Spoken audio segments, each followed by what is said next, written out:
The stars above Zarvok Prime never blinked. They watched in silence, cold and distant, as the Galactic Council gathered once more.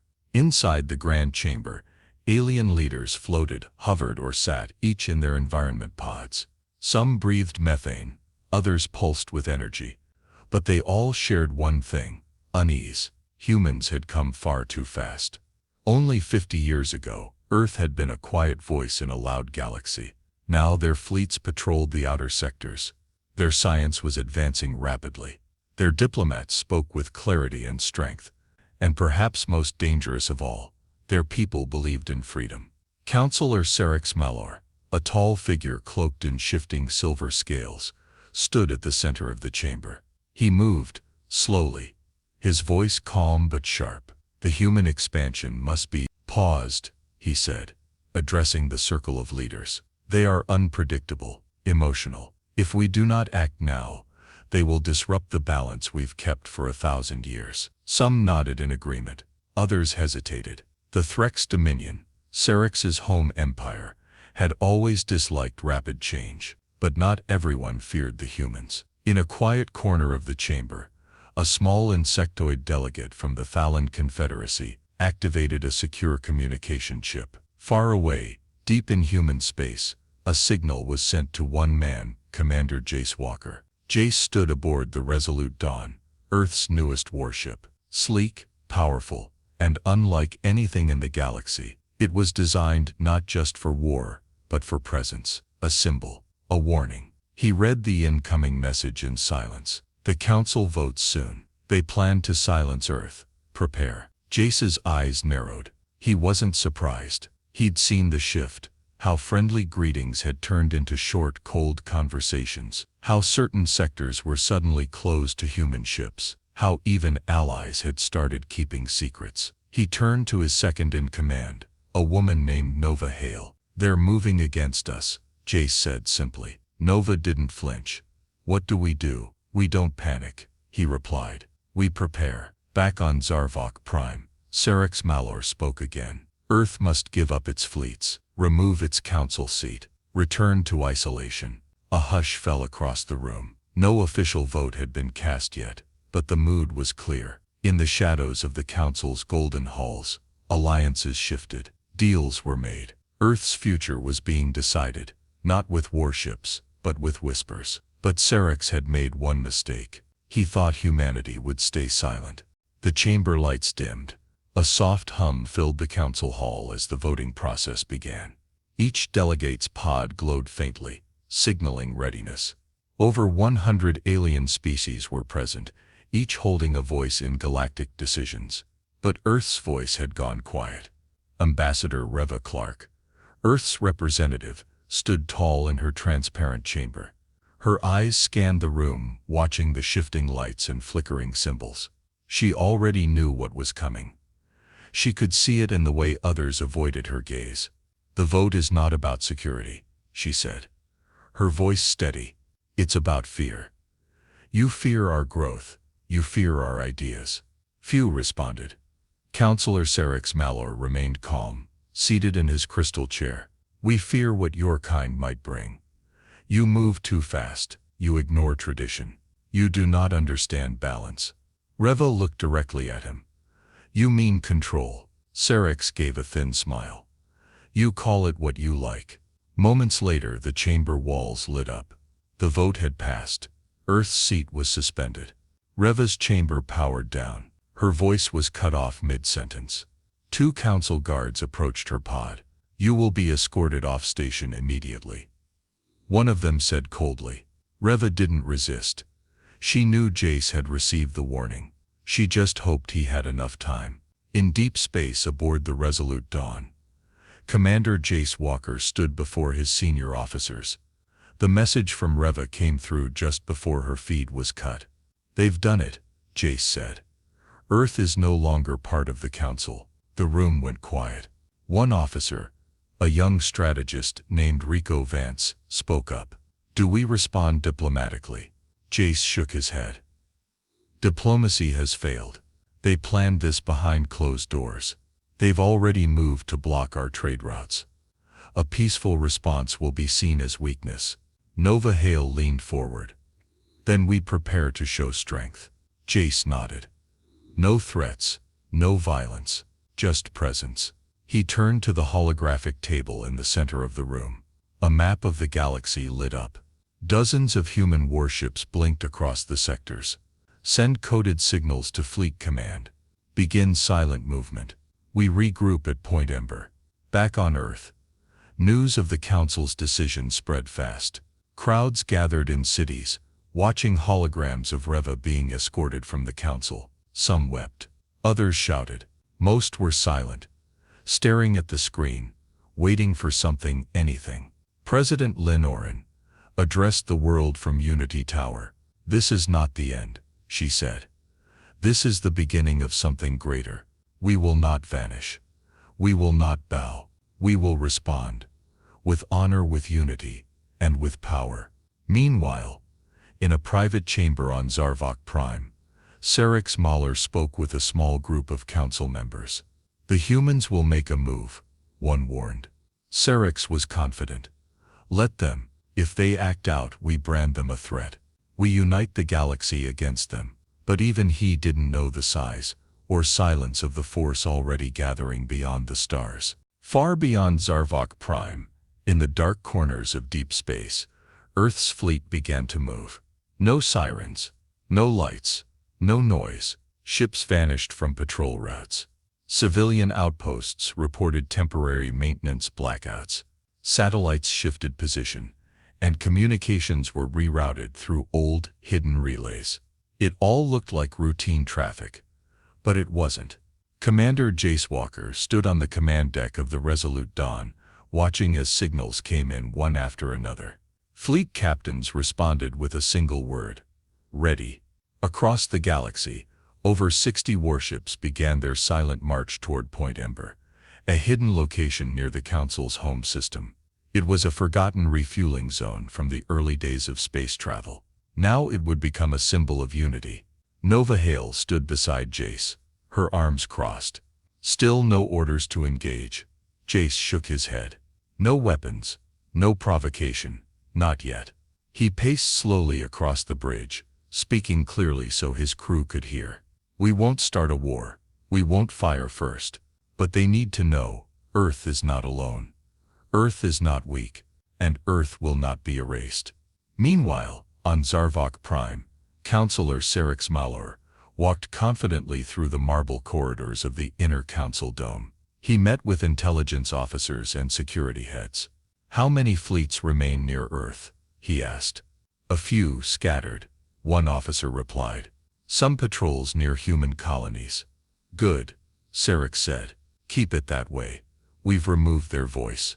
Now we isolate them. Once their influence is gone, we replace their leadership with more agreeable ones. He smiled slightly. The plan was working, he thought. Back on Earth, President Lynn Oren met in a secure bunker with her cabinet and top military advisors. A giant screen displayed a galaxy-wide map. The Council believes we're isolated, she said. But our ships are gathering. Quietly. Precisely. We will show them the truth when the time is right. An advisor leaned in. And if they attack first, the president didn't blink. Then we end it. In orbit above a gas giant near Point Ember, the fleet began to form.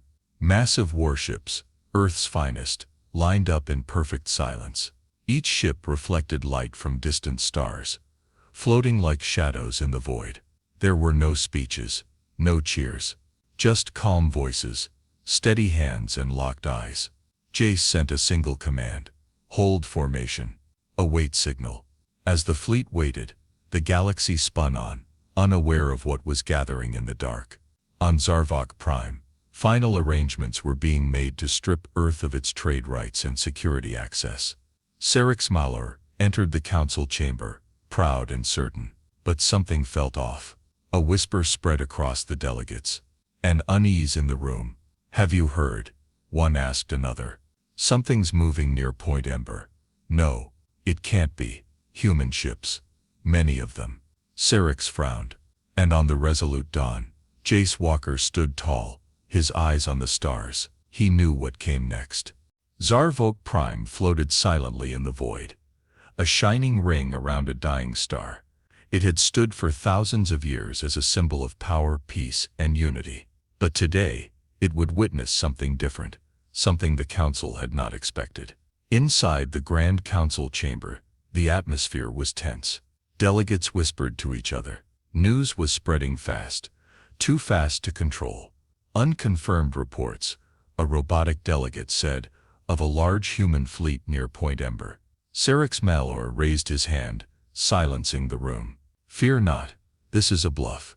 They're trying to scare us. They will not dare appear here. Just then, a high-pitched alarm echoed across the station. Multiple warp signatures detected. Origin, human-controlled space. Every delegate turned toward the massive viewing wall. One by one, the human ships appeared, long, dark, and silent. There were dozens, then hundreds. The Resolute Dawn emerged last, at the front of the formation, leading the fleet like a spearhead. Gasps filled the chamber. Serix stood frozen. No, they wouldn't. On the bridge of the Resolute Dawn, Commander Jace Walker stood tall, arms behind his back. His face was calm, his voice steady. Hold position, he ordered. No one fires. His ship's comms officer nodded. Broadcast is ready, sir. Jace gave a small nod. Send it. Across the galaxy, screens lit up. Every council world, every neutral system, even outer colonies. One message appeared. A simple live feed. Commander Jace Walker standing on his bridge. To all members of the galaxy, this is not a threat. We bring no war. But we will not be silent. The council voted in secret. They tried to erase our voice. Today, we show them, we are still here. We are watching. And we are ready. Back in the council chamber, chaos erupted. Delegates yelled over one another. Some demanded immediate action. Others wanted answers. Serix Malor tried to speak, but his words were drowned out. This is a direct challenge, he shouted. They surround our sacred station. An elder delegate from the Sarathi said calmly. They've not fired, not one shot. Another delegate added. But they've made their point. Lo! Chamber's mood shifted from anger to fear to realization. Jace's fleet stayed in position.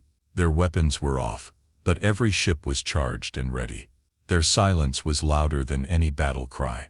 Inside the Resolute Dawn, Nova Hale approached Jace. Stus! They're scared. They should be. Jace replied. Not of our guns, but of our unity. In private, Serix met with his closest advisors. Stus! We must retaliate, he said. One advisor hesitated. Retaliate against what? A peaceful presence. They've done nothing illegal. Serix slammed his fist on the table. They've made us look weak. No, the advisor replied.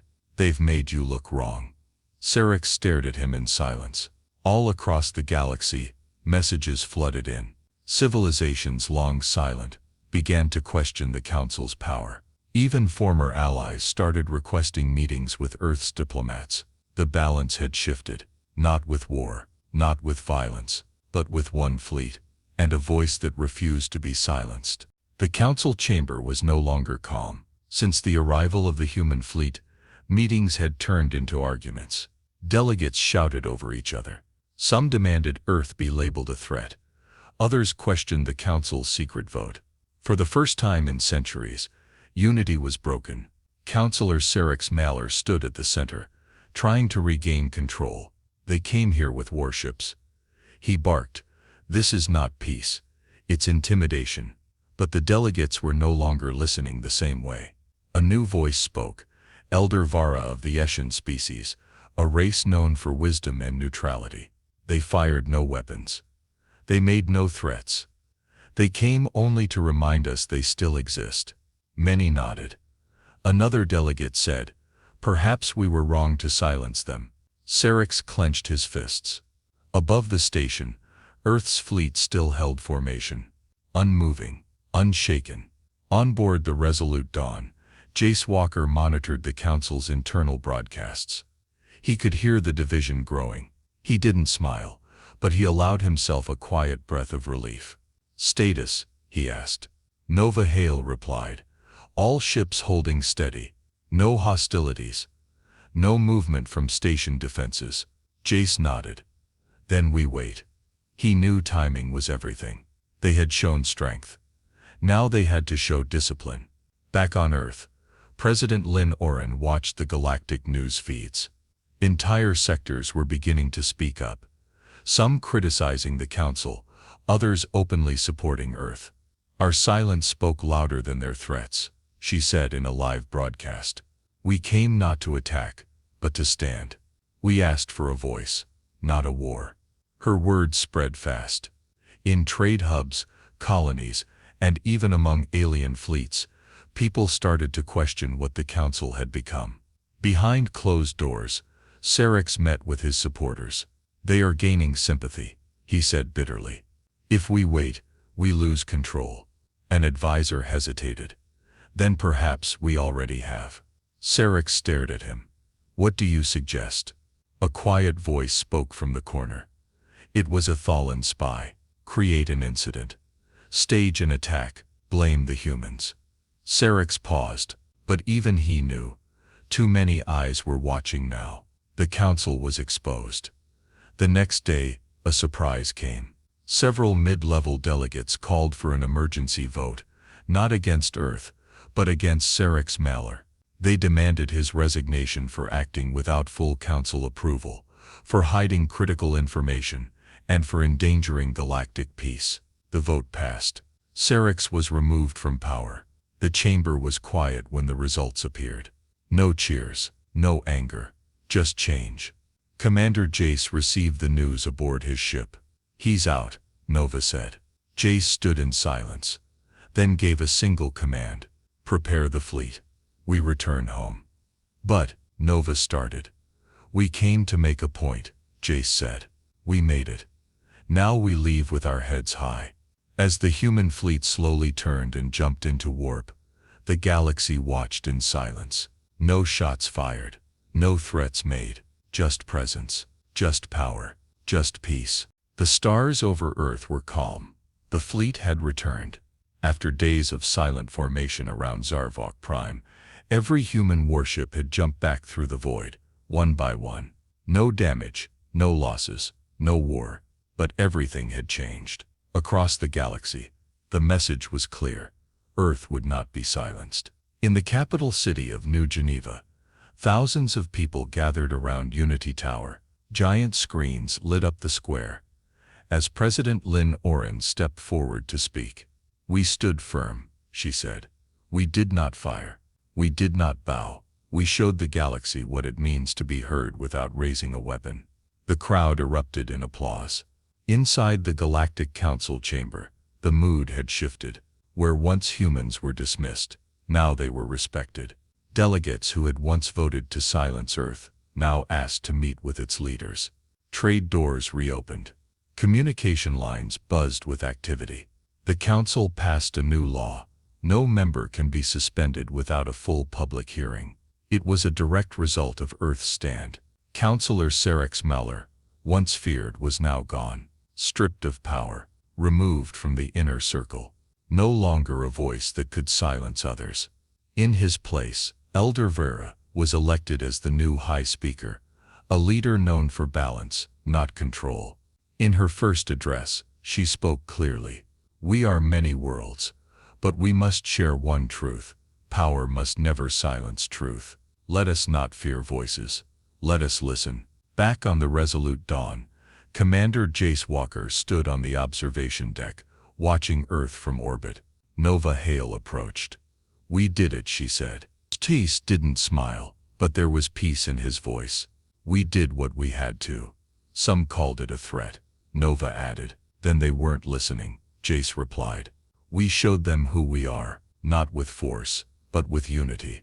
Later that week, a monument was unveiled in Unity Plaza, a simple sculpture of a standing figure, arms crossed, behind them a fleet carved in silver. At the base, a plaque read: "We did not kneel, we did not fade, we stood." The galaxy had changed, not because Earth fired first, not because Earth conquered, but because Earth refused to be silenced. A single peaceful stand had shifted power, and for the first time in centuries, the Council itself began to change.